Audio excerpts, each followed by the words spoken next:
empty hands and empty hopes for a Brexit compromise. That's what Theresa May returned to London with after negotiations in Salzburg went sour.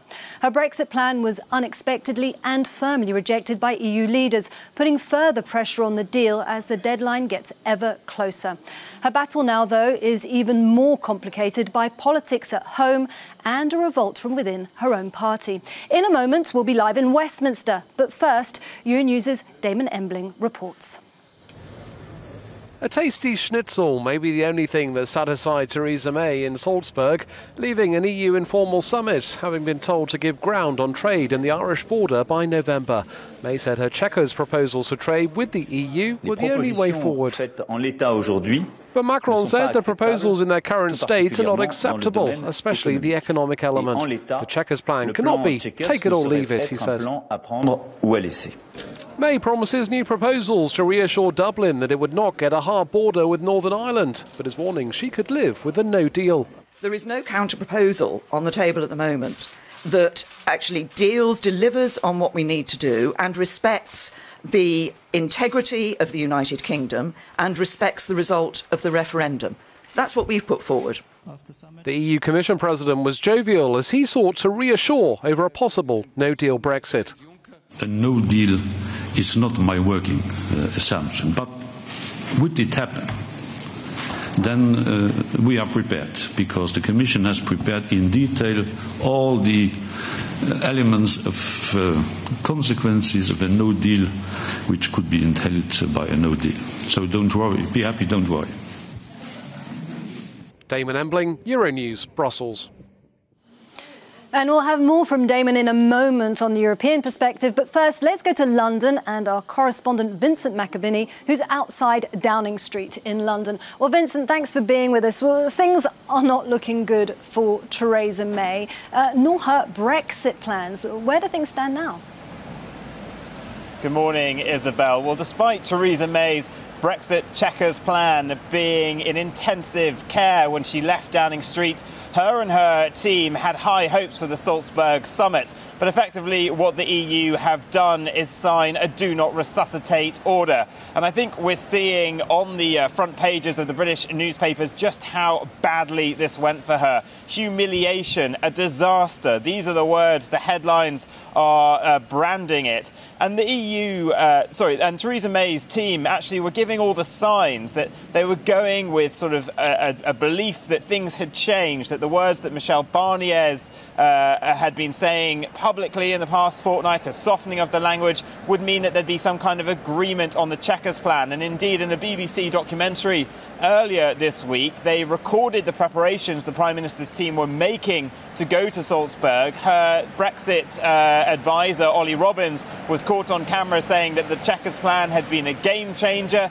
that there were good signs around Europe that they were coming around to it. Theresa May herself thought that the direct approach she'd taken, going around the EU and over the head of Michel Barnier, having those one-to-one meetings with fellow EU leaders through the summer, had meant that when it came to this meeting, they would be more receptive and that they'd get another summit to agree everything in November. But in the end, the only other EU leader that signaled that they were in favour of it was someone that isn't really that helpful, the Hungarian Prime Minister Viktor Orban, who himself is having difficulties with the EU and is somewhat of a pariah at this conference. So Theresa May comes back here to Downing Street, and some are saying it might well be time to call the priest, because her plans really do now seem to have been left in tatters, really. Well, her plans left in tatters. And what about herself? Where does this leave Theresa May and her political future? Well, there was always two fights for Theresa May. There was the EU side and then there was the home side. Now, even though there is rebellion among her ranks on the Chequers plans, she thought that going to Salzburg, getting the EU to signal that they were in favour and accept the Chequers plan, meant that she could come back here, go to her party conference in just over a week's time and say to them, the EU has accepted my plan, you need to fall in line behind me, vote this through for the country. But now we're hearing from Brexit Secretary David Davis that he thinks that there are enough votes within the Conservative Party and with Labour likely to vote against, that the Chequers plan won't now be able to get through Parliament. So Theresa May is in real difficulty, and I think she knows this, because yesterday was one of the only times we've really seen her be visibly angry while she was Prime Minister. There was one press conference last year in the snap election where a policy she had, the so-called dementia tax, was picked apart by the assembled journalists, and she got angry and yelled, "Nothing has changed." Well, that was very much like that yesterday from Theresa May. She looked visibly annoyed. She said that she was ready to walk away on a no-deal scenario. And I think Theresa May and her team come back here now to Downing Street. They'll be having crisis meetings to try to figure out a way through. But as it stands, with the EU remaining firm on this, and Chris Grayling, the government minister, has said they still need to change their take on Northern Ireland and the plans there. But really, the government knows now, and that they're in a very difficult position. I think we'll see a bit more splits in the cabinet, and Theresa May will need to come up with a new plan pretty quick.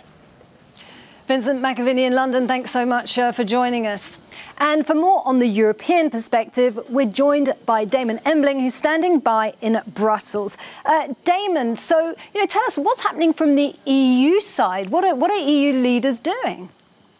Well, Theresa May went to Salzburg to this summit. Of course, Salzburg, the home of Mozart, where Mozart was born. But this certainly wasn't a masterpiece moment for Theresa May, or in fact, the European Union. Theresa May had gone to this dinner on Wednesday night with some hope, at least, that she could persuade European leaders to back that now infamous Chequers plan, her plan for future trade, and to try and avoid that hard border in Ireland with Northern Ireland, which has proved to be the fundamental sticking point in these negotiations, and continues to be the fundamental sticking point as we talk today. These EU leaders really round on Theresa May in Salzburg. The EU Council President Donald Tusk saying that her Brexit plan was just not workable and it ran the risk of undermining the European single market.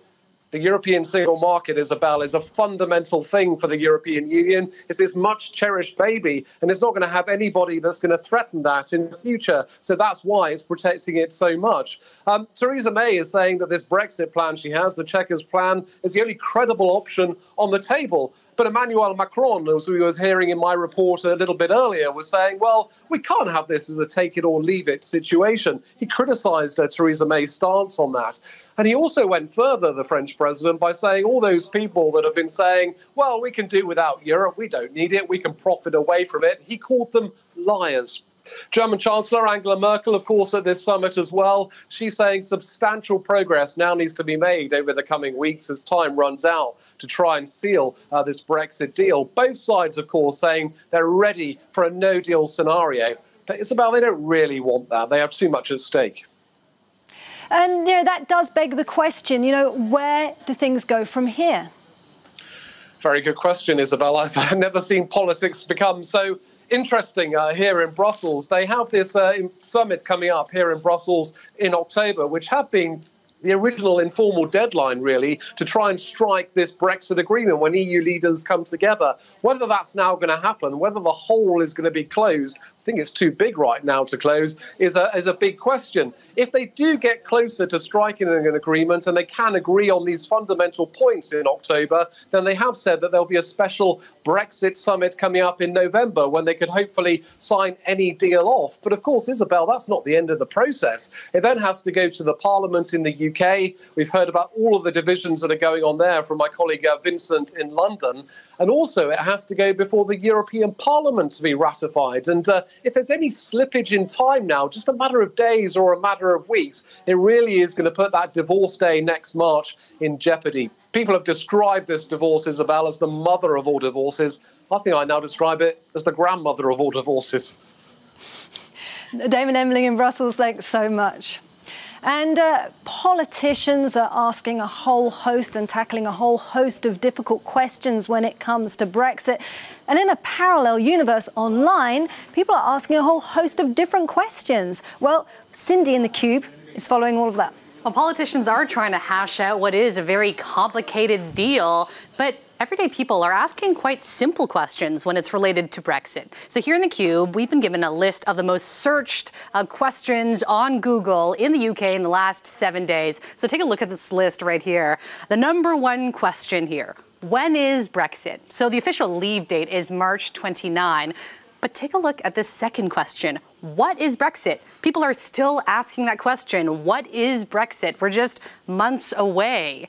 And this begs the question of whether or not there is a break in communication between the government and people. They're also wondering, will housing prices go down after Brexit? Because that's related to demand. And will Brexit happen? Well, as it stands right now, the UK government, as well as the opposition party, both say that Brexit will happen.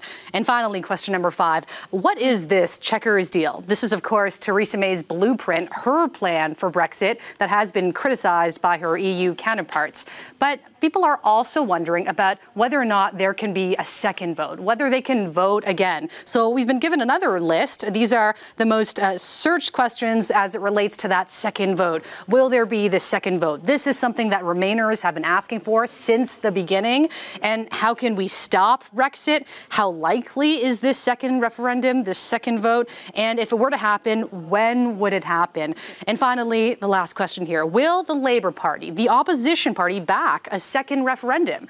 The official Labour Party stance when this vote was taking place was that they would remain. So these are the most Googled questions in the last 7 days in the UK. But what are people saying in other countries in Europe? Well, here is an interactive map provided from Google. This is data from the summer, from July and August. So, for example, here in Austria, they're asking, why is Brexit happening? Is it a mistake? They're also wondering, when is the Brexit date? And if we just scroll over here now to another country, to Germany, for example, there you go, they're asking similar questions.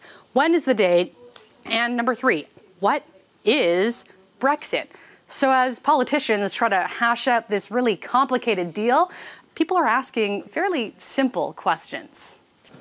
There is no global system to measure wind around our planet, at least until now. The Aeolus satellite should fill a large gap in our knowledge once it has been validated. This observatory in the far north is the perfect spot to gather comparable data. The satellite is rotating around the Earth from the North Pole to the South Pole and back. And the further north you go, it's like with the lines on the map, the lines come closer, so you have the satellite tracks coming closer geographically. From its vantage point in space, Aeolus takes readings of the wind from 30 kilometers in altitude right down to the Earth's surface. For the next few months, the scientists will be using every tool at their disposal on the ground to gather wind readings to compare with the satellite data. They even use the faithful old weather balloon, 2 of which are launched from Ondoia every day. Well, it's important to have different instruments measuring the same parameters. We use slightly different techniques with the different instruments.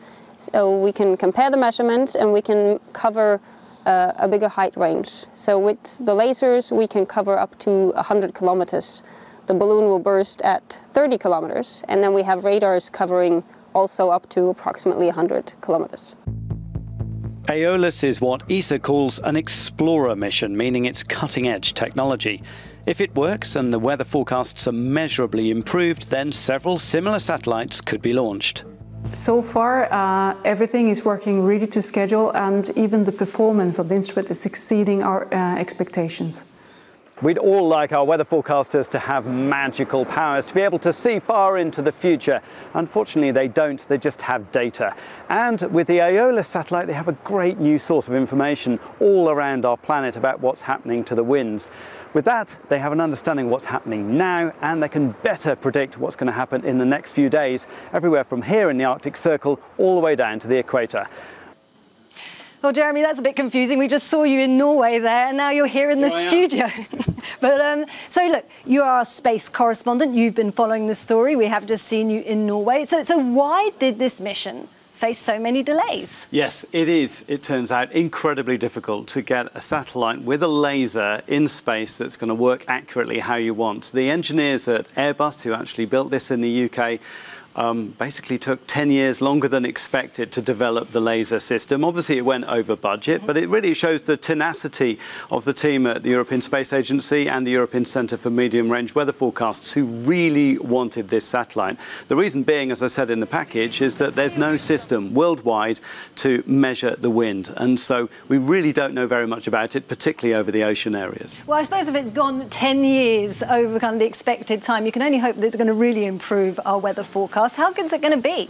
Yes, well, the scientists are being cagey, as they normally are at the moment. They're just going step by step. Things are working quite well. They do believe that Aeolus will have a significant measurable impact on the weather forecast, particularly longer term. The places you're really going to see a difference is over the tropics, which covers a huge part of the world, and in the polar regions, where I was in Norway, where at the moment there's really not very much wind data. It also could be the case that with Aeolus we get a better idea of where storms travel, for example, big hurricanes. There's sort of things that become big disasters, and at the moment we have a lot of uncertainty about where they're going to go. Aeolus could give us a much better idea of where winds generally tend to go over a series of years, and then you can start to model, well, where will the hurricane travel with a bit more accuracy. So it promises an awful lot if the technology checks out.